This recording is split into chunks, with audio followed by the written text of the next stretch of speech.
Hi friend, কেমন আছেন বন্ধুরা? নিশ্চয়ই গরমে খুবই অবস্থা খারাপ, কিন্তু কি করা যাবে? গরমটাকে আমাদেরকে জয় করতেই হবে। তা আজকে আমি নিয়ে এসেছি টোফুর তরকারি। এই যে টোফু হচ্ছে, এটা হচ্ছে সোয়াবিনের পনির আর কি। এটাকে টোফু বলা হয়। এই সোয়াবিন নিয়েছি, আর নিয়েছি পপকর্ন, আর কয়েকটা কাজু, দারচিনি, এলাচ, একটু চিনি, নুন, হলুদ এবং জিরের গুঁড়ো। এইগুলো দিয়েই আমি রান্নাটা করব। প্রথমে আমি তেলটাকে গরম করে নিয়েছি, তারপরে আমি টোফুগুলোকে ভেজে নেব।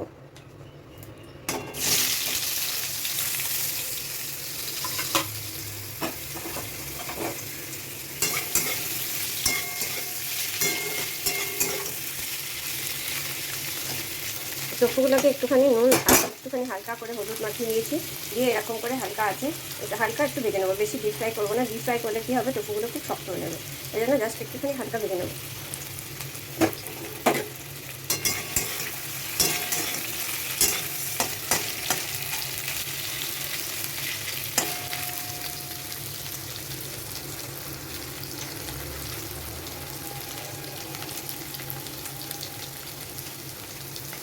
টোফুগুলো আস্তে আস্তে ভাজা হচ্ছে। এই সময়তে আমি যতগুলো মশলা আপনাদেরকে দেখালাম, এই যেমন কাজু, দারচিনি, নুন, হলুদ এবং জিরের গুঁড়ো, এগুলোকে আমি একসাথে মিক্সির মধ্যে একটু পেস্ট করে নেব। এই যে আমি আবার একটুখানি তেল নিয়েছি, সর্ষের তেল।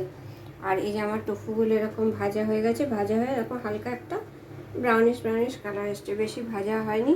আর মিক্সিটাতে আমি যেগুলো মশলাগুলো আপনাদের দেখিয়েছিলাম, সেই মশলাগুলো এরকমভাবে পেস্ট করে নিয়েছি। এইবার পেস্ট করার পর এবার তেলটা আমার গরম হয়ে গেছে। তেলটা যে গরম হয়ে গেছে, এবার তেলের মধ্যে আমি এই বাটা মশলাটা ঢেলে দেবো।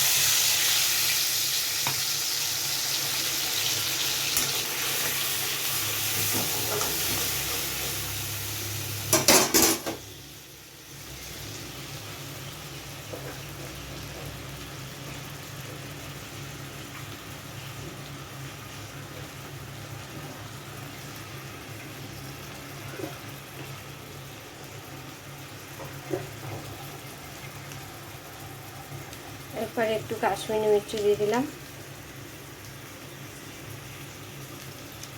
আর এভারেস্টে গরম মশলাও আমি একটু এখনই দিয়ে দিলাম।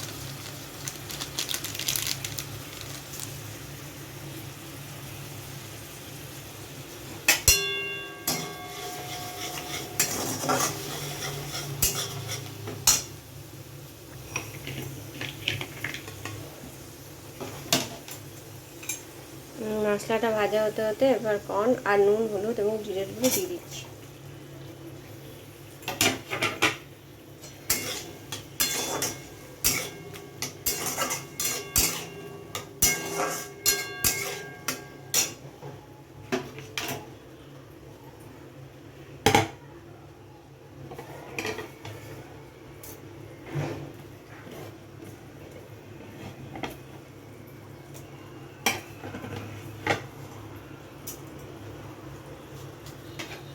টোফুটাও দিয়ে দিচ্ছি।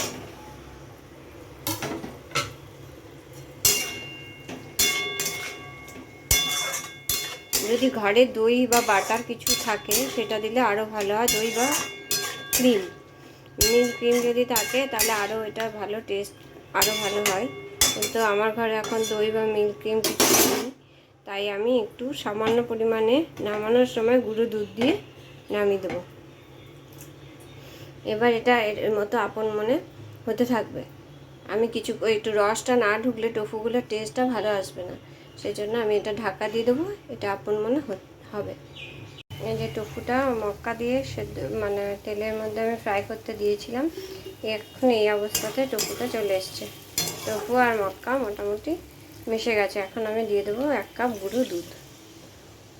আপনারা পারলে যদি ক্রিম দিতে পারেন বা দই দিতে পারেন তাহলে আরও ভালো টেস্ট হয়, কিন্তু আমার কাছে দুটোই ঘরে নেই।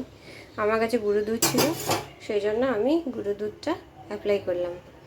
এই গুঁড়ো দুধ দেওয়ার পরে এরকম একটা কালার এসছে।